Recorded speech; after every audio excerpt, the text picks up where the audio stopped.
2021년 6월 27일 매복교회 청년부 예배를 한해학교 올려드리도록 하겠습니다. 우리 사도신경으로 신앙고백 드립니다. 전능하사 천지를 만드신 하나님 아버지를 내가 믿사오며 그 외아들 우리 주 예수 그리스도를 믿사오니 이는 성령으로 잉태하사 동명녀 마리아에게 나시고 본디오 빌라도에게 고난을 받사 십자가에 못 박혀 죽으시고 장사한 지 사흘 만에 죽은 자 가운데서 다시 살아나시며 하늘에 오르사 전능하신 하나님 우편에 앉아 계시다가 그로써 산자와 죽은 자를 심판하러 오시리라. 성령을 믿사오며 거룩한 공예와 성도가 서로 교통하는 것과 죄를 사하여 주시는 것과 몸이 다시 사는 것과 영원히 사는 것을 믿사옵나이다. 아멘. 자, 우리 나로부터 시작되리 우리 청년들부터 부흥의 역사가 시작되길 바라면서 우리 함께 힘차게 박수 치면서 찬양하겠습니다.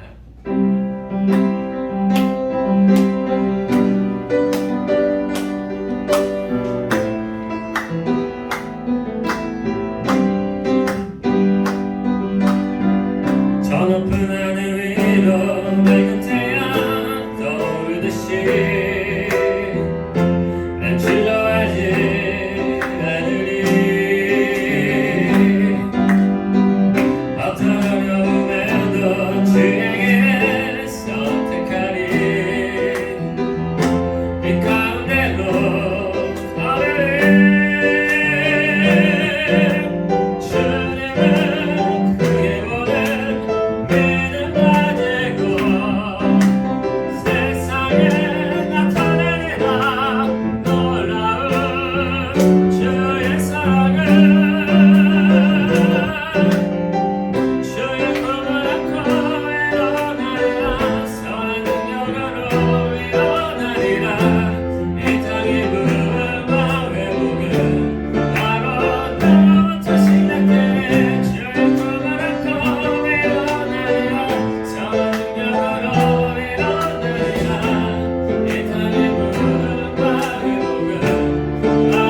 혹시 그 율동하시는 분? 아니 시키려고 그랬는데 한번 같이 찬양할게요.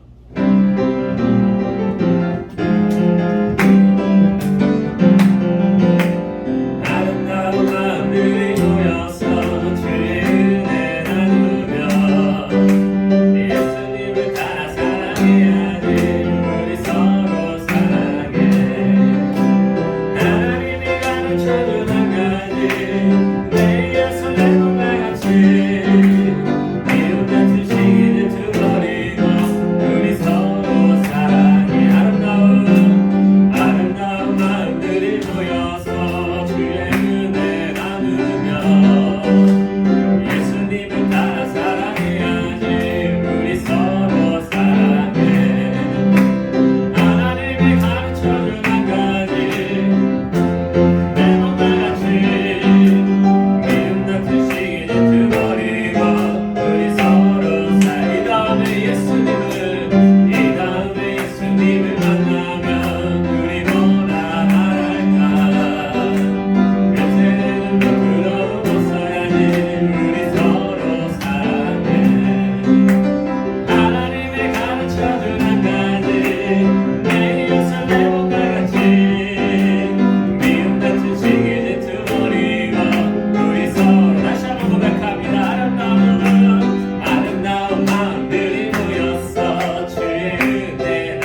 가르쳐준 한 가지 내 예수 내 몸과 같이 사랑해요. 미움 같은 시기를 버리고 우리 서로 살아 이 다음에 예수님을 만나면 우리 뭐라 말할까 그때에는 부끄러움 없어야지 우리 서로 사랑해. 하나님이 가르쳐준 한 가지 내 예수 내 몸과 같이 미움 같은 시기 버리고 우리 서로 살아. 하나님이 가르쳐준 한 가지 내 예수 내 몸과 같이 미움 같은 시기 버리고 우리 서로 사랑해. 아멘. 자, 우리 완전하신 나의 주 의의 길로 나를 이끌어서 예배하는 마음으로 우리 함께 찬양과 노래를 올려드리겠습니다.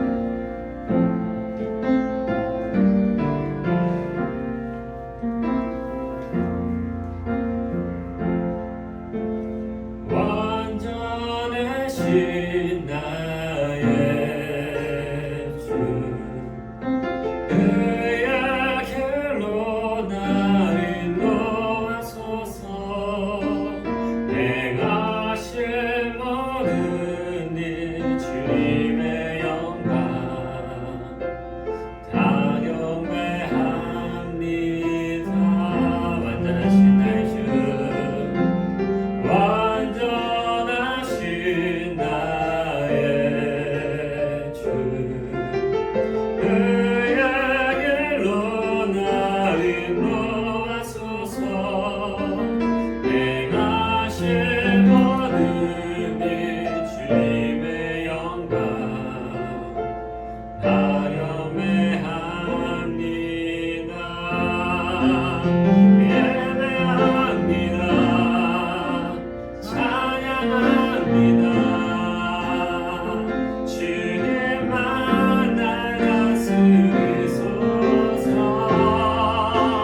예배합니다. 찬양합니다. 주님을 높이 받으소서. 완전하신 나의 주 완전하신 나의 주 의의 길로 나를 인도하소서. 내가 신 모든 일 주님께 영광 다 경배합니다. 예배합니다. 찬양합니다. 주님만 날 다스리소서. 예배합니다. 찬양합니다. 주님을 높이 받으소서. 예배합니다. 예배합니다. 찬양합니다. 주님만 날 다스리소서. 예배합니다. 찬양합니다. 주님을 높이 받으소서. 우리 이 시간에 같이 기도할 때 오늘 하나님께서 우리 예배를 기뻐 받아 주시옵시고 말씀을 듣는 그 시간에 하나님께서 은혜를 더하여 주시옵시며 우리가 주 안에 참여하여 온전하게 선을 이룰 수 있는 우리 사랑하는 내곡교회 청년부대로 정말 청년부를 통해서 우리 내곡교회가 부흥될 수 있도록 도와달라고 주 앞에 이 시간에 통성으로 함께 기도하겠습니다. 사랑과 은혜가 충만한 시간 하나님 아버지 이 내곡교회 청년부를 주님께서 붙들어 주시옵소서. 한 명의 영혼이라도 기억하시고 은혜를 우리하시는 주님 이는 주님께서 불쌍히 여기시고 하나님께서 역사하여 주시사 예배하는 이 순간을 통하여 하나님께서 놀라운 은혜를 더하여 주시고 말씀을 듣는 이 시간에 정말로 하나님께서 큰 은혜를 더하여 주셔서 우리 청년들이 정말로 말씀을 듣고 생이 변화되어지고 하나님을 온전하게 의지하며 살아갈 수 있도록 역사하여 주시옵소서. 아버지 하나님께서 은혜를 더하여 주시옵시고 아버지 하나님께서 성령의 충만함을 더하여 주시옵시며 우리 아버지 청년들 주님께서 붙들어 주시옵시고 우리 청년들에게 성령의 충만함을 더하여 주옵소서. 예배하는 동안 하나님께서 기뻐 받아주시옵시고 예배를 통해서 놀라운 역사를 허락하여 주시옵시고 예배를 통하여 하나님께서 모든 것들을 중심으로 인도하여 주시옵소서. 주여 함께하여 주시고 나타내어 주시옵시며 주님께서 모든 것들을 이끌어 주시옵소서. 사랑과 은혜가 충만하신 하나님 아버지, 오늘도 우리가 말씀을 듣습니다. 이 말씀을 통하여 우리 청년부가 더욱더 하나님을 온전하게 사모하며 의지하게 하여 주옵시고 청년부에게 정말로 놀라운 은혜를 더하여 주셔서 이 청년부가 우리 매국교회 우리 모두를 부흥시키는 그 불쏘시개의 역할을 할 수 있도록 은혜를 더하여 주옵소서. 모든 것 주님께 의탁하오며 예수님의 이름으로 기도하옵나이다. 아멘. 오늘 본문은 신명기 8장 17절에서부터 19절까지입니다. 신명기가 어딨죠? 구약에 있어요. 네. 신명기 8장 17절에서 19절까지. 휴대폰으로 찾으셔도 되고 성경책으로 찾으셔도 되고 여러분들이 원하시는 대로 펜을 쓰셔도 되고 원하시는 대로 쓰십시오. 네. 하지만 꼭 성경책은 항상 자주 읽으시기 바랍니다. 네. 교회에서 펜 쓴다고 휴대폰 쓴다고 뭐라 하진 않지만 집에서 성경책 안 읽고 그냥 보관해 놓으면 되게 슬픈 일이죠, 그렇죠? 네. 그러니까 성경책을 많이 읽으시되 사용하시는 거는 마음대로 쓰시라. 자, 우리 다 찾으신 줄로 믿고 우리 한 목소리 같이 읽도록 하겠습니다. 시작. 그러나 내가 마음에 이르기를 내 능력과 내 손의 힘으로 내가 이 재물을 얻었다 말할 것이다. 내 하나님 여호와를 기억하라. 그가 내게 재물 얻을 능력을 주셨습니다. 이같이 하심은 내 조상들에게 맹세하신 언약을 오늘과 같이 이루려 하심이니라. 내가 만일 내 하나님 여호와를 잊어버리고 다른 신들을 따라 그들을 섬기며 그들에게 절하면 내가 너에게 증거하노니 너희가 반드시 멸망할 것이니라. 아멘. 자, 우리 사랑하는 매국교회 우리 청년부 여러분, 지난번에는 우리 기독교 강령 이제 4번째부터 6가지까지를 배워봤죠. 이제 내용을 요약하면은 이제 쭉쭉 요약하면 겁니다. 첫 번째, 이웃사랑, 서로를 존중하고 자기를 희생해야 된다. 그래서 자기 스스로를 위하여 인생을 살아가지 말고 다른 사람의 생명을 위하여 살아가는 자기 희생이 바로 기독교인가 말하는 강령이다. 그래서 세상 사람들은 희생은 선택입니다. 근데 우리 예수 믿는 사람은 희생은 필수다. 이걸 꼭 기억하셔야 돼요. 우리는 희생을 통해서 다른 사람의 생명을 살리고 그걸 통해서 영원한 생명이 무엇인지 그 가치를 드러내는 사람들입니다. 이게 바로 기독교인의 특징이에요. 이걸 꼭 기억하셔야 돼요. 자, 그리고 두 번째로는 올바른 결정, 말씀을 중심으로 올바른 결정을 해야 된다. 그러니까 이걸 위해서 뭘 해야 되죠? 하나님께서 우리에게 말씀하신 내용들을 당연히 잘 알아야 되겠죠. 그 순간적으로 우리가 상황에 따라서 유혹과 그런 시험이 있을 수 있는데 그럴 때마다 거기에 휩쓸리지 않도록 하나님 나를 도와주십시오 라고 기도하는 그 기도의 자세와 말씀을 읽으면서 말씀이 무엇을 뜻하는지 깨닫는 지혜와 지식이 필요하다. 그래서 이런 것들이 세상에 살아가는데 우리 사랑하는 우리 내국교회 청년들에게 분명히 최고의 최선을 선택할 수 있는 그런 능력이 더해질 겁니다. 세 번째로 말씀의 순종, 즉 말씀에 순종하는 자에게 하나님께서 복이 있다는 사실을 꼭 믿어야 돼요. 순종 속에는요 뭐가 들어있냐면은 내가 내 삶에서 하나님 앞에 드리는 영적 예배가 함께 같이 들어있습니다. 이거 로마서 이번 우리 교회 그 주제하고도 일치하는 거죠. 로마서 12장 1절에서 2절에 보면은 우리가 하나님의 말씀대로 삶을 살아가는 것, 그거는 단순히 하나님의 명령에 순종하기 때문, 그것 때문만이 아니라 그 속에 이 내 삶과 내 행동을 통해서 하나님 앞에 드리는 영적인 예배가 함께 있다는 걸 기억해야 돼요. 왜냐? 우리는 하나님의 거룩한 성전입니다. 걸어다니는 성전이에요. 성전은 뭐 하는 곳이에요? 예배를 드리는 곳입니다. 우리는 걸어다니는 예배당이에요. 쉽게 말하면 예배당은 성전은 좀 다른 건데 아무튼 걸어다니는 성전, 걸어다니는 예배자예요. 예배자가 더 정확한 표현인 것 같습니다. 신학적으로 걸어다니는 예배자. 그러니까 돌아다니면서 내가 하나님의 말씀을 순종함으로 하나님 앞에 영광 올려드리고 사람들에게 빛이 되어지고 소금이 되어지는 것, 이 역할을 우리가 해야 됩니다. 이해가 되시죠? 그래서 이걸 통해서 하나님께서 우리에게 주시는 그 일용할 양식이 있다는 걸 기억하십시오. 그러니까 일용할 양식이라는 게 하루 먹고 하루 자고 하는 그게 문제가 아니라 그 이상을 넘어서 오늘 하루 내가 하나님 앞에서 영적인 양식을 먹고 영적인 양식을 먹은 자로서 행동을 하느냐 그렇지 않느냐가 굉장히 중요하다는 것을 지난주에 알려드렸습니다. 그래서 그 일용할 양식들이 하나님을 통해서 풍족하게 채워지는 것 이거를 경험하셔야 돼요. 우리 청년들은 꼭 분명히 경험하게 될 겁니다. 경험하시는 분들도 있고요. 분명히 아마 느끼시는 분들이 있을 겁니다. 지난주에는 이거에 대해서 배웠고요. 자, 오늘은 장사는 선한가 장사는 선하냐 기독교 직원의 마지막 시간입니다. 근데 이게 약간 우리 이제 오신 우리 자매님께서 뽑아주신 내용하고 어느 정도 이렇게 좀 연관이 돼 있어요. 다른 신을 섬기지 말라는 내용하고 이 장사는 선한 것인가에 대한 주제를 가지고 하나님 말씀을 좀 증거하려고 해요. 기독교 직원들이 마지막 시간이죠. 오늘 본문은요 모세가 가나안 땅을 들어가기 전에 이스라엘 백성을 모아놓고 마지막으로 설교하는 내용 중에 일부예요. 17절에 뭐라 그랬냐 이스라엘 백성들한테 말을 이렇게 말한 겁니다. 이스라엘 백성들이 마음속으로 생각하기에 이 재물은 내 능력과 내 손의 힘으로 모은 것이라고 여길 것 같아서 걱정이 된다 이렇게 얘기하는 거예요. 17절의 내용이 내 마음에 이르기를 내 능력과 내 손의 힘으로 내가 이 재물을 얻었다 말할 것이다. 이 말에 바꿔 얘기하면 이 얘기예요. 내가 너네들한테 되게 걱정되는 게 뭐냐면은 모세가 이렇게 얘기하는 겁니다. 되게 걱정되는 게 니네들이 이 재물이 지금까지 광야 생활하면서 재물을 많이 모았는데 이 재물이 다 니네들이 힘으로 모은 것이라고 생각하고 하다 되게 걱정돼.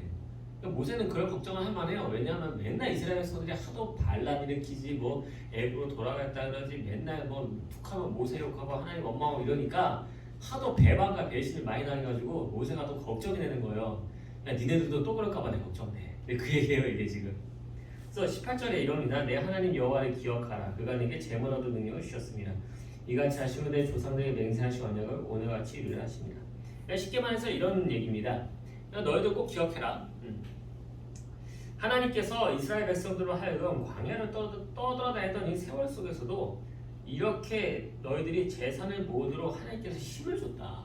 그러니까 그 사람들이 재산을 모은 게 본인의 힘이 아니고 누구의 힘으로? 하나님의 힘으로 재산을 모은 거다 이렇게 얘기를 해요 모세가. 그렇죠. 광야에 뭐 먹을 게 나가요? 뭐가 있어? 아무것도 없잖아. 근데 그런데도 그 과정에서 재물을 모았거든요. 언제 재물을 모았느냐? 애국에서 나올 때. 두 번째로는 중간에 한번 전쟁을 한번 했어요. 그때 전리품 많이 얻었습니다. 그 두 가지 때문에 재물이 더 생겼어요.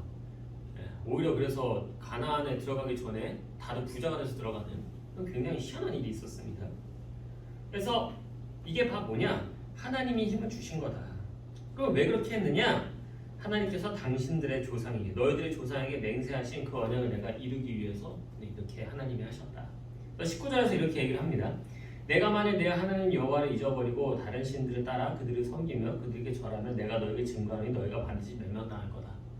쉽게 말하면 이런 내용이죠. 그러므로 내가 너희들 이스라엘 백성을 내가 경고할게. 이게 신명기를 내가 이렇게 표현하는 이유가 그 모세가 마지막으로 설교한 내용이 신명기예요. 그러니까 나이가 많이 들어가지고 백성들한테 막 명령하면서 얘기하는 내용이라서 어투가 좀 그런 겁니다. 이해하십시오. 너희들한테 진짜 경고하는데 너희들이 하나님을 잊어버리고 다른 신을 따라가 그들에게 절하며 섬긴다면은 반드시 어떻게 되냐? 너네들은 다 멸망당할 거야. 이 이야기입니다. 이게 17, 18, 19 이런 내용이에요. 근데 여기서 우리가 중요한 사실을 몇 가지 발견할 수 있어요. 첫 번째, 재물을 모을 수 있는 것은 전적으로 누구에게 달려있다? 하나님의 은혜에 달려있다. 그러니까 우리가 돈을 벌고 진짜 우리가 잘 먹고 잘 사고 하는 거는요 하나님의 은혜에 따라 달려있는 겁니다. 하나님이 어느 날 재물을 가져가 버리면 우리는 진짜 하루아침에 빈털터리가 되고요. 하나님께서 재물을 주시면은 어느 날 하루아침에 진짜 떡상해가지고 어마어마한 재물을 우리가 가질 수 있어요. 그러니까 하나님께서 그렇게 하실 수 있다는 걸 우리에게 보여주는 겁니다. 그리고 또 두 번째로 우리가 알 수 있는 건 뭐냐? 인간은 자신의 능력을 스스로 왜곡한다. 내가 가지고 있는 능력이 난 이만큼이니까 난 이렇게 할 수 있어 라고 생각하겠지만 사실은 그게 자기 과대평가일 수도 있고 반대로 자기 과소평가일 수도 있어요.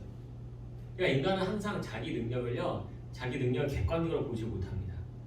이거하고 똑같은 거예요. 63빌딩이 이렇게 있잖아요. 63빌딩은 밖에서 봤을 때 63빌딩이 크다라는 거 알지? 63빌딩 안으로 들어가면 이게 대체 몇 층인지 알 수가 있을까요? 모를까요? 모르거든요. 그거하고 똑같은 거예요. 63빌딩 안으로 들어가면은 이게 63빌딩이 큰지 작은지 몰라요. 특히 예를 들어 63빌딩 안에서 태어난 사람이라고 생각해 봅시다. 거기서 태어나가지고 20년 동안 거기만 살았어. 그러면 그 사람의 입장에서 63빌딩은 뭘까? 그냥 하나의 얼마나 큰지, 얼마나 대단한지, 얼마나 높은지 알까 본인이? 모를걸요? 잘 몰라요. 왜? 63빌딩에서만 살아봤으니까. 근데 63빌딩 밖에 있는 사람은 63빌딩 얼마나 큰지를 알죠. 똑같아요. 사람도 똑같아요. 사람도 자기 자신을 잘 몰라요. 근데 누가 우리를 가장 많이 아시느냐? 우리를 만든 자가 제일 잘 알겠지. 설계도를 갖고 있으니까 누구는. 그렇잖아요. 게임을 할 때 게임을 만든 사람이 제일 잘 알겠어? 게임을 하는 사람이 제일 잘 알겠어? 만든 사람이 제일 잘 할 거 아니에요. 간단하게 생각해도. 네, 똑같아요. 하나님이 우리를 제일 잘 아십니다. 그래서 하나님이 아세요. 그래서 하나님이 물질의 것들도 주시고 그리고 하나님께서 우리에게 능력을 주셔서 우리가 물질을 얻을 재물 얻을 능력을 우리에게 도와주신다는 거죠. 그래서 모세는 이스라엘 백성들이 이 자기 힘으로 재산이 늘어났다고 생각하거나 이방 신에게 풍요를 구할까봐 바알과 아세라, 이 바알과 아세라를 나중에 이제 다음 주에 이제 그 다른 신을 섬기지 말라라고 할 때 이 바알과 아세라를 설명해 주겠지만요, 여러분 바알과 아세라를 솔직히 나 설명하기가 좀 그래. 이게 좀 19금이 많거든. 근데 어쨌든 바알과 아세라를 명확하게 알면은 구약에서 말하는 이 바알과 아세라에 대한 그 싸움이 선지서에 잔뜩 기록되어 있거든요. 이거를 이해할 수 있습니다. 근데 그 내용이 좀 19금이야. 그래서 이걸 녹화를 해야 되나 말아야 되나 좀 고민이 될 정도인데 아무튼 근데 다음 주에는 고민해가지고 말씀을 드리겠습니다. 그래서 이런 것들에 가서 빌까봐 자신들의 힘을 할까봐 모세가 두려워했다. 그래서 이 내용을 중심으로 오늘 장사는 선하냐라는 걸 가지고 오늘 한번 말씀을 전해보도록 하겠습니다. 그래서 이걸 통해서 이 장사를 통해서 지금 뭐 사업하시는 분들도 있을 거고 뭐 대부분 이제 직장을 다니시거나 직장을 준비하시는 분들도 있을 텐데 사업하시는 분들에게는 직접 적용하시면 되고 뭐 어디 회사에 들어가셨거나 내가 직업을 내가 구해서 하고 싶은 분들은 내가 이익을 목적으로 하는 기업의 회사원으로 있을 때 그 일이 정당한지 내가 해야 될 일이 무엇인지에 대해서 이렇게 찾을 때 아마 분명히 도움이 될 겁니다. 그래서 이런 부분들로 생각하셔서 보시면 될 것 같습니다. 자, 첫 번째, 상거래는 선하다라는 걸 알 수 있어요. 상거래는 선하다. 우리가 중고나라든가 우리가 당근마켓에서 중간에 중고 물품을 사고 팔죠. 네, 자 이런 것들이 선할까, 선하지 않을까, 악할까 이런 고민을 하는 사람이 간혹 있는데 그건 선한 겁니다. 물건을 사고 파는 건 선하다. 레위기 25장 14절에서 밭을 파는 행위에 대해서 이렇게 얘기를 합니다. 뭐라 그러냐? 내 이웃에게 팔든지 내 이웃의 손에서 사거든 너희 각 사람은 그의 형제를 속이지 말라. 그러니까 이 말의 즉슨 하나님께서 각 사람에게 주신 것들을 자신의 자유의지를 가지고 매매할 수 있는 자유를 줬다는 걸 의미합니다. 따라서 상거래 활동, 내가 어떤 물건을 사고 팔고 하는 것들은요 하나님께서 보시기에 선한 겁니다. 네, 진짜로 그래요. 실제로 이런 활동이 주는 유익이 여러 개가 있습니다. 첫 번째로 그 유익이 뭐냐? 삶의 질을 향상시키죠. 성경 말씀대로 우리가 열심히 땅을 일구고 먹고 살기만 하는 것만 가지고는 다 농사를 짓는다 생각해 봅시다. 다 농사를 짓는다면 삶의 질이 다 높아지지 않아요. 다 똑같아지지. 다 똑같이 농사하고 다 똑같이 막 하고 그러니까 막 변호사 때문에 싸워야 되고 막 이래야 될 거거든요. 근데 여기에 상거래가 들어가잖아요. 그러면 나는 옥수수를 먹고 싶은데 나는 쌀을 많이 가지고 있어. 옥수수와 쌀을 교환해요. 또 뭐 이렇게 자꾸 나는 바다에 있는 물고기를 먹고 싶은데 나는 지금 산에 있는 나무를 많이 갖고 있어. 그럼 두 개를 교환하는 거야. 그러면서 내가 얻고 싶고 내가 원하는 것을 상거래를 통해서 얻기 시작하는 거죠.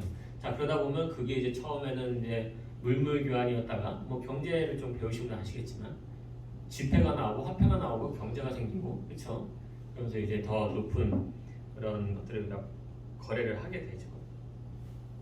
그래서 이 삶의 질이 바로 이런 상거래에 들어가게 된다. 예를 들어서 우리가 사용하는 컴퓨터와 스마트폰 같은 경우도 한번 생각을 해봅시다. 사실 이제 기업은 컴퓨터와 스마트폰을 가지고 있죠. 그 사람들이 생산을 하니까요. 나는 100에서 200만 원 정도가 있어요. 자 그러면은 기업이 원하는 건 뭐겠어요? 돈입니다. 기업은 하여튼간 이 돈에 미쳐 사는 사람들이야. 내가 봤을 때는. 근데 또 그러기 때문에 또 좋은 게 있어요. 자 그래서 우리는 뭐예요? 스마트폰과 뭐 그런 컴퓨터죠. 서로 이거를 교환을 하게 됨으로써 기업은 뭐를 얻어요? 이익을 얻죠. 돈을 얻고 우리는 컴퓨터, 스마트폰으로 더 많은 세상을 체험할 수 있게 되죠. 이처럼 상거래만으로 둘 다 이익을 얻기 때문에 하나님께서 우리가 이 땅에서 풍요롭고 행복하게 살기 원하신다는 기본적인 법칙하고도 이게 맞아 들어갑니다. 개념이 이렇게 되는 거예요. 둘째로는 이웃을 사랑하라는 원칙도 여기에 적용이 됩니다. 되게 신기하죠. 상거래로 뭐 이웃을 사랑을 하겠는데 상거래로 이웃 사랑이 돼요. 우리가 필요한 물건을 사기 위해서 그에 합당한 어떤 사람을 찾아가죠, 그렇죠? 또 거기서 우리는 대화도 나누고 정직하게 매매를 하게 됩니다. 자, 여기서 이웃과 뭘 배우느냐? 상호하는 방법을 배우게 돼요. 상호 의존하는 방법. 그러니까 저 사람이 가지고 있는 물건, 저 사람이 가지고 있는 어떤 제품들을 내가 그 사람에게 가가지고 그 사람과 거래를 함으로써 상대와 대화를 할 수가 있고 상대가 서로 원하는 것을 얻을 수 있기 때문에 상호 의존을 여기서 배우게 된다는 거예요. 네. 그래서 우리가 다양한 이웃을 경험하게 되죠. 또 우리가 또 중고나라, 뭐 이제 중고나라 이제 그 나라라고 표현하긴 하는데 이제 거기서 우리가 간혹 사기를 당하는 경우가 있어요. 그럼 사기를 당하면 어떻게 될까요? 기분 나쁘지. 그럼 그 다음부터 뭐 해야 될까? 사기를 안 당하는 법을 또 찾게 되겠죠. 사기를 당하는 건 악한 일이지만 또 사기를 안 당하기 위해서 우리는 이제 또 지혜와 지식을 발휘를 합니다. 뭐 더치트 뭐 이런 것도 막 다 찾아보고. 네, 그런 것들이 하나의 어떤 그 상거래를 통한 이제 선함이라고 볼 수 있습니다. 물론 이제 사기를 치면 악함이겠죠. 아까 말했듯이 반대 상황, 우리가 하나님이 주신 선함을 악으로 이용하는 것들도 분명히 존재합니다. 상거래를 통해서. 예를 들어 싸구려 물건을 그렇다기 속에서 파는 행위, 아까 중고나라에서 이제 사기를 치는 행위. 상대방이 어떤 그 물건에 대해서 잘 모른다는 생각을 갖고 그 나만 이득 보면 되지라면 물건을 사기쳐서 파는 행위라든가 뭐 이런 것들. 옛날에는 뭐 모르는 할머니 할아버지를 휴대폰 가게로 데려와가지고 막 3개 4개씩 개통시키고 뭐 그런 일이 있었다고 이제 신문 기사에 한번 난 적이 있는데 그런 것들은 되게 악한 행동입니다. 그러니까 하나님이 주신 선한 상거래로 이거를 악하게 썼어. 그러면 그거는 굉장히 하나님 앞에 회개해야 될 내용이에요. 정말 주의해야 됩니다. 그래서 상대의 무지를 이용한 악랄한 행위는요, 하나님이 주신 선한 상거래 방식을 죄악으로 물들게 한 거다. 그런 것들을 우리가 항상 조심해야 될 필요가 있습니다. 이런 행위는 당장 내 눈앞에 이익이 있을지 몰라도 하나님께서 분명히 심판하사 멸망시키실 죄악이에요. 이게 다. 하나님께서는 죄를 꼭 그렇게 행하시죠. 자, 두 번째로 이익을 남기는 것은 뭘까? 선한 활동일까요? 악한 활동일까요? 선한 활동입니다. 되게 의외죠, 그렇죠? 이익을 남기는 게 나쁠 거라고 생각했는데 선한 활동이라고 이야기를 해요. 실제로 이익을 남기는 것에 대해서 성경에서도 되게 공감을 많이 합니다. 대표적으로 이제 10문화의 비유, 10달란트의 비유 뭐 이런 거 있잖아요. 돈 나오는 비유인데 대부분 이런 거에 좀 개념이 어느 정도 있습니다. 제 10문화의 비유를 예를 들어자면 주인이 10명의 종을 불러서 한 문화씩 주면서 내가 돌아올 때까지 장사를 하라고 시켜요. 그래서 그 주인이 이제 나갔다 옵니다. 그랬더니 종들이 이제 결과를 보여주는 거예요. 근데 그 중에 한 종이 1000%를 떡상을 시켰어. 10문화를 얻었다는 거야. 1000%죠, 그렇죠? 대단하죠. 또 한 명의 종이 딱 갑자기 5개를 딱 꺼내더니 저는 5문화를 얻었습니다. 500% 떡상을 시켰어. 진짜 아주 똑똑한 겁니다, 그렇죠? 그래서 주인이 이 둘을 보고 너 진짜 잘했다. 10문화를 늘린 1000% 떡상시킨 종한테는 10고울을 주고 500% 떡상시킨 종에게는 5고울을 줬어요. 근데 어떤 종이 딱 나오더니 주인님 저는 한 문화 그대로 갖고 있었어요. 왜냐하면 주인께서 주신 걸 잃어버릴까봐 내가 조심했어요. 그랬더니 주인이 그거 화를 내죠. 야, 너 그거 은행에 맡겨도 이자라도 붙겠다. 어떻게 그렇게 행동을 하냐? 이러면서 질책을 해가지고 한 문화를 뺏어다가 10문화를 갖고 있는 사람한테 줘버렸습니다. 자, 이런 비유가 있어요. 달란트 비유하고도 또 이게 연관이 되죠. 자, 이 말씀은 하나님께서 우리에게 주신 것들을 선한 가치로 바꿔야 된다는 것들도 하는 그런 의미도 있지만 동시에 하나님이 우리에게 주신 것들을 더욱 풍성하게 늘리는 일을 해야 한다는 것도 여기 포함이 됩니다. 의외죠. 이 비유는요 그냥 단순히 하나님이 주신 선한 것들을 우리가 열심히 해가지고 선한 영향력을 뻗쳐야 돼 이것만 있는 게 아니고 하나님이 우리에게 주신 재능이 있어요. 그 재능을 가지고 더 좋은 가치로 만들어내는 것. 그게 돈이 되면 돈이 되는 것이고 또 다른 게 있으면 다른 게 되는 것이고 여기서는 상거래니까 뭐겠어요? 돈이겠죠. 돈으로 더 좋은 가치를 만든다고 한다면은 그것도 하나님께서 보시기에 합당한 겁니다. 하나님은 재정에 대해서 이렇게 얘기를 하세요. 잠언 31장에서는 현숙한 여인의 모범적인 모습에서도 이런 모습을 발견할 수 있죠. 31장 18절에 보면 이렇게 얘기합니다. 자기의 장사가 잘 되는 줄 알고. 이게 무슨 뜻일까? 그 여자가 집에서 재테크를 한 거야. 쉽게 말해서 재테크를 해가지고 자기가 물건을 만들어가지고 남들에게 팔아가지고 그리고 돈을 벌었다 그 얘기거든요. 이게 대단하지 않습니까? 구약시대에 여자가 밖에 나가서 장사를 해가지고 돈을 벌었대. 근데 그걸 보면서 뭐라 그랬어요? 현숙한 여인이더라 이렇게 얘기를 한다는 거예요. 그러니까 이런 것들이 다 이익을 남기고 하는 것들이 다 하나님이 주신 선한 것들이다. 그래서 어떤 사람은요 이 사고 파는 일에 대해서 이거는 이익을 남기는 건 사람들이 착취하는 것이다, 착취해서 이익을 남기는 거다라고 주장하는 사람들이 있습니다. 노동자를 착취해서 뭐 얻는 거다 이렇게 주장하는 사람인데 사실 그거는 조금 뭐 그런 경우도 있겠지만은 관점이 조금 뒤틀려 있는 겁니다. 네, 절대 그렇잖아요. 자, 기업이 이익을 남긴다. 기업이 이익을 남기는 게 좋은 걸까요? 나쁜 걸까요? 좋은 거예요. 기업이 사회단체 사업도 아니고 사회단체 사업도 그렇게 안 해. 이익을 남기는 게 정상이고요. 직원들의 이익을 남기도록 만드는 게 최선이고 최고의 지혜입니다. 그것도 하나님이 주신 지혜고 지식이에요. 근데 만약에 그 기업이 착취를 통해서 이익을 남긴다고 한다면 문제가 있어요. 근데 그게 아니라 정당한 이익을 취하는 거라고 한다면은 그거는 그 기업이 잘했다고 칭찬해야 될 일들입니다. 그러니까 착취와 이익은 뭐다? 서로 개념이 다르다. 똑같이 보면 안 돼요.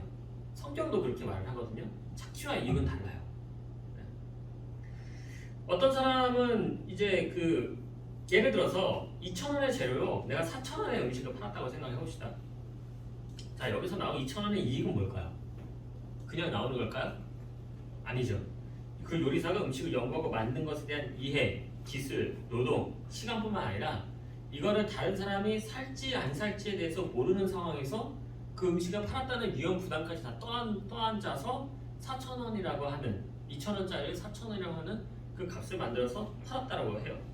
그래서 이런 것들에 대해서 저게 나빴다, 폭리다 이렇게 얘기하는 것 자체. 예를 들어서 뭐 그 요리사가 4,000원에 그 4,000원에 그 내용을 다 팔았는데 말 그대로 그 요리사의 막 영혼과 온몸을 다 갈아가지고 만든 그 착취다 이렇게 얘기할 수 없다라는 거예요. 상대방의 어느 정도의 이익은 우리가 존중해줘야 된다. 이것이 바로 옳은 일이다. 물론 이제 잘못된 이익도 존재하죠. 아까 말했던 착취라든가 뭐 폭리라든가. 예를 들어 어떤 중요한 필수품을 내가 독점을 하고 있어서 가격을 담합을 했어.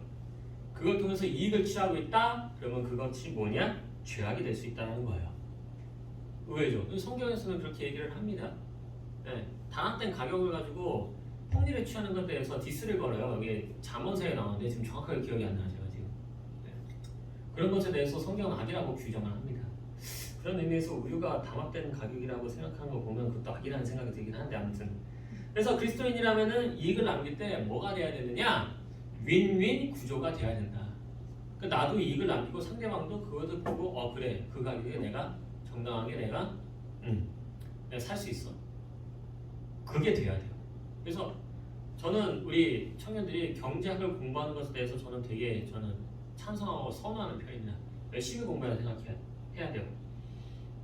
최소한 기본적인 원리도 알아야 된다고 생각합니다. 수요 공급의 원리 뭐 이런 거 그런 거 알아두면 굉장히 좋습니다. 세 번째, 자 자유로운 경쟁은 도덕적으로 선할까요? 악할까요? 서로 기업끼리 막 경쟁하고 있어. 선할까 악할까? 선합니다. 하나님께서 경쟁을 허락해 주셨어요. 되게 신기하지, 그치? 이게 어떤 사람은 이렇게 얘기하는 사람이 있더라고요. 경쟁 자체가 인간이 타락했기 때문에 일어난 현상이다 이렇게 해석을 하는 사람이 있어요. 이건 조금 뭐라 그래야 될까? 너무 좀 오버해서 해석한 거라고 저는 생각을 해요. 대표적으로 이제 속물주의를 그렇게 해석을 많이 합니다. 속물주의가 뭐예요? 오늘 우리 중고등부 아이들한테 얘기를 했는데 돈, 명예, 권력에만 집착하며 사는 사람. 그래서 다른 사람을 짓밟고 내가 1등 해야지만 행복하다고 믿는 악한 사회를 만드는 게 속물주의가 악한 사회를 만드는 게 경쟁사회고 속물사회이기 때문에 이런 경쟁 자체를 없애야 된다라고 생각하는 사람들이 있어요. 근데 이거는요 사실 경쟁에 대해서 되게 안 좋게 해석하는 케이스입니다. 물론 그런 경우가 있어요. 없는 건 아니에요. 근데 경쟁을 나쁘게만 본다면 그렇게 되겠지만 사실 성경에서는 경쟁을 선한 것으로 많이 표현을 합니다. 그리고 선한 경쟁 제도를 만드셨고 이 제도를 통해 더 나은 것들을 누리도록 만드신 것도 확인이 돼요. 예를 들어서 고린도전서 9장 24절에서 25절에 보면 이렇게 얘기를 합니다. 운동장에서 다름질하는 자들이 다 달릴지라도 오직 상을 받는 사람은 한 사람인 줄 너희가 알지 못하느냐. 너희도 상을 받도록 이와 같이 다름질하라. 이기기를 다투주는 자마다 모든 일에 절제하니 그들은 썩을 승리자에 관하 얻고자 하되 우리는 썩지 아니할 것을 얻고자 하느냐. 이런 내용이 나와요. 이게 무슨 얘기냐면요. 달리기를 할 때 운동선수 비유를 하는 겁니다. 달리기를 할 때 모두 달리지만 상 받는 사람은 몇 명이다? 한 명이다. 그런 것처럼 나 또한 영적인 승리를 얻기 위해서 달려간다. 이 얘기예요. 그러니까 이런 영적인 세계에서도 결국 서로 받는 상급이 다르다는 걸 의미하고요. 그렇다면은 이런 상급으로 인해 선한 경쟁이 있다라는 것을 보여주는 겁니다. 영적인 세계에서도 선한 경쟁이 존재해요. 하물며 육신적인 세계에서 그게 없을까요? 당연히 있겠죠. 이것에 대해서 왜 연구를 되면요, 대표적으로 세 가지의 경우를 제시를 합니다. 선한 경쟁이 되는 경우. 첫 번째, 경쟁을 통해서 여러 가지 일을 해본다면 가장 좋은 직업을 선택할 수 있는 길을 찾게 된다, 이렇게 얘기를 해요. 자, 예를 들어서 3명의 공대생이 있다고 생각해 봅시다. 우리 여기 좀 공대생이 몇 명 있는데, 그들을 모아놓고 시험을 보니까 한 명은 자동차 분야를 잘하고 한 명은 비행기를 잘 만들고 한 명은 로봇파를 잘 만들어요. 자, 그럼 여기서 질문을 해볼게요. 자, 우리 청년들이 여기서 각 잘하는 분야에 따라 일을 시키고 싶어요? 아니면 3명 모두에게 공평한 일을 시키고 싶어요? 잘하는 사람에게, 내가 잘하는 사람에게, 내가 전문가에게, 내가 컴퓨터를 내가 만들고 싶어.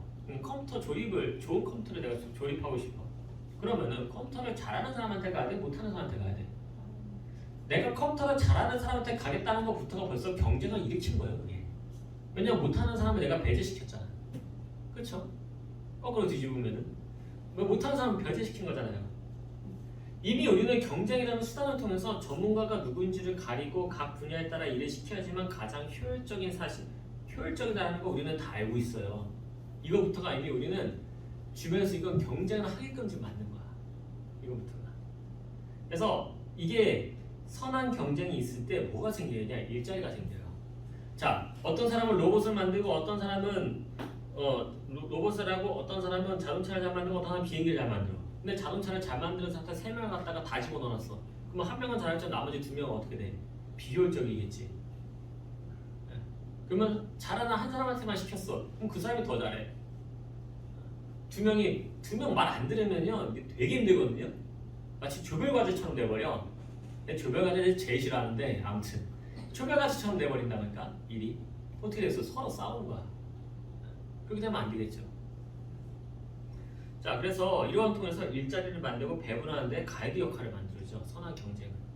그래서 이 사람에게 시험을 치니까 로봇을 잘 만들고 이 사람은 시험을 치니까 컴퓨터를 잘해. 그러면은 로봇을 잘 만드는 사람 로봇 잘 만드는 직업을 주고 컴퓨터 잘하는 사람 컴퓨터 잘하는 직업을 주는 거예요. 이게 경쟁을 통해서 일자리가 나눠지는 겁니다. 그래서 일자리가 양질이냐 아니냐는 좀 나중에 문제지만 이런 걸 통해서 우리가 어떤 것을 좋고 나쁜 것을 가려낼 수 있는 그게 가능하다는 거죠.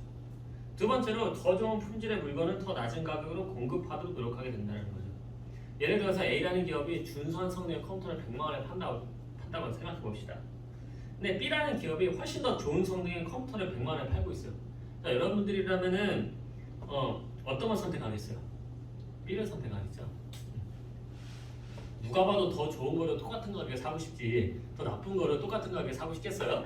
더 좋은 거를 더 사고 싶지. 갤럭시 10이 있고 갤럭시 21이 있어요. 근데 갤럭시 10은 100만 원에 팔고 갤럭시 21을 100만 원에 팔아. 그럼 뭐 살래? 21 살 거 아니야. 똑같은 거예요. 당연히 더 좋은 거를 똑같은 가격에 사고 싶지. 자, 그렇다면은 그 A라는 기업은 이제 뭐 해야 될까? B라는 기업을 이기기 위해서 신기일전해가지고 열심히 더 좋은 컴퓨터를 만들어야 되겠죠. 이게 바로 이게 바로 경쟁 구조입니다.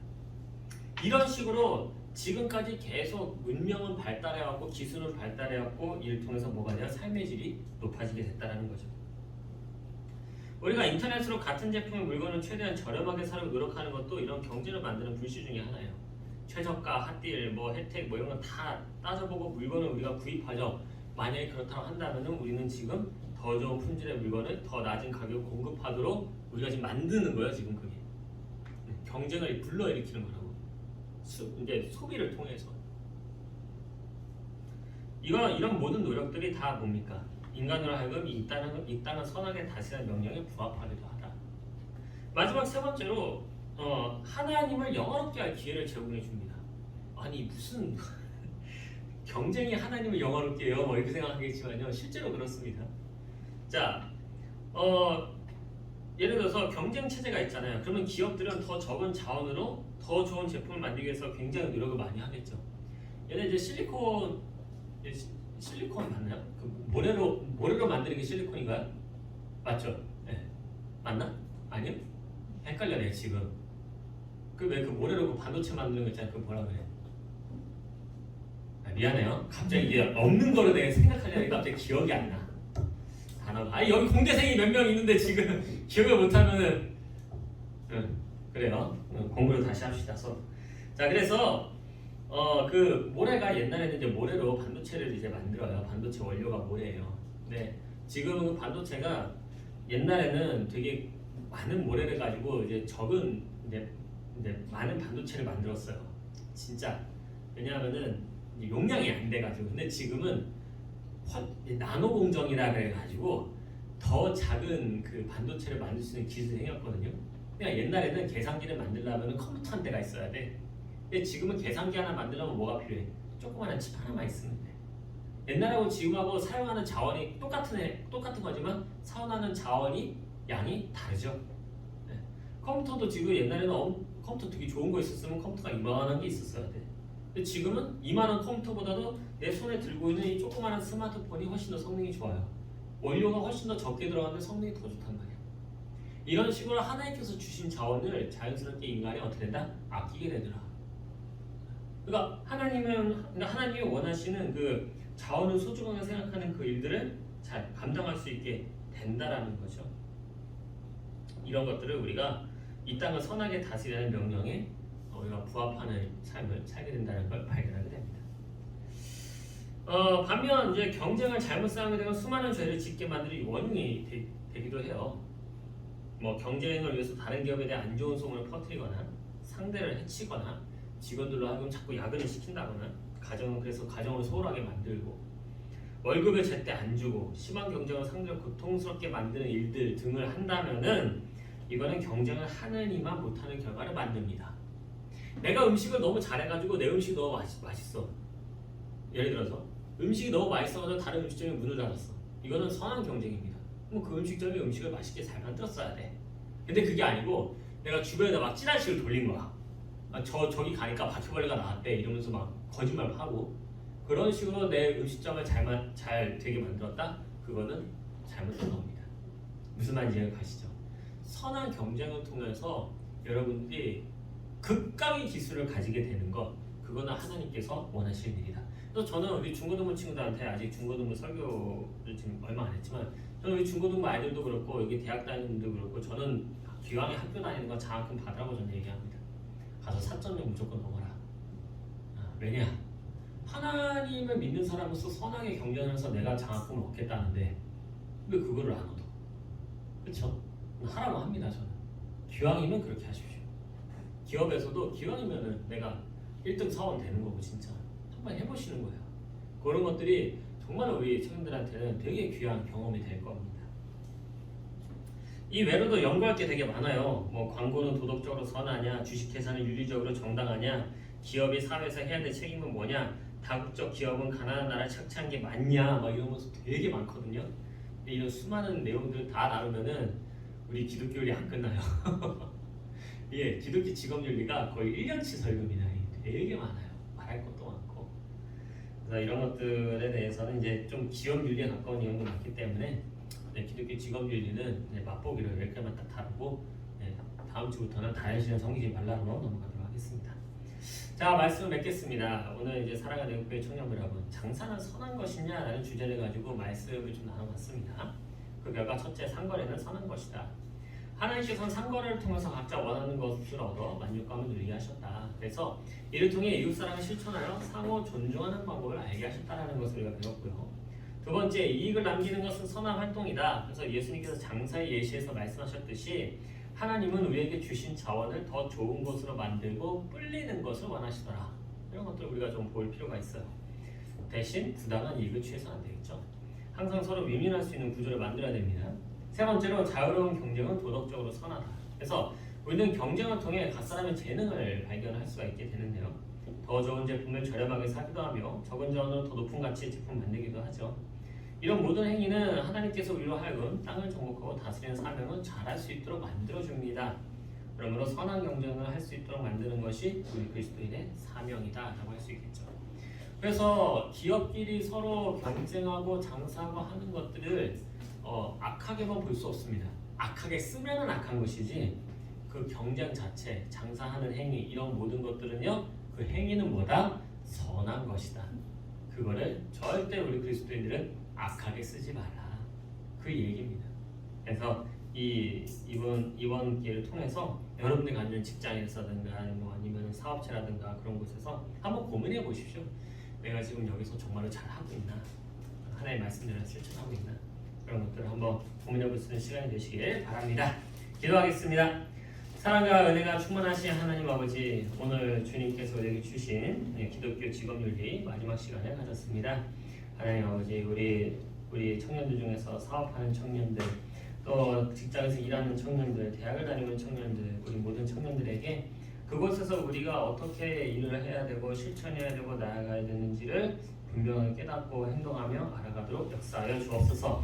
그래야 우리 청년들이 정말로 자신이 주어진 그 속에서 최고의 최선의 방법의 길로 나아가도록 인도하여 주옵소서. 예수님의 이름으로 기도했사옵나이다. 아멘. 찬송가 289장 주에서 내 마음이 들어와 찬양하겠습니다.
하늘에 계신 우리 아버지여, 이름이 거룩히 여김을 받으시오며 나라의 마옵시며 뜻이 하늘에서 이루어진 것 같이 땅에서도 이루어지이다.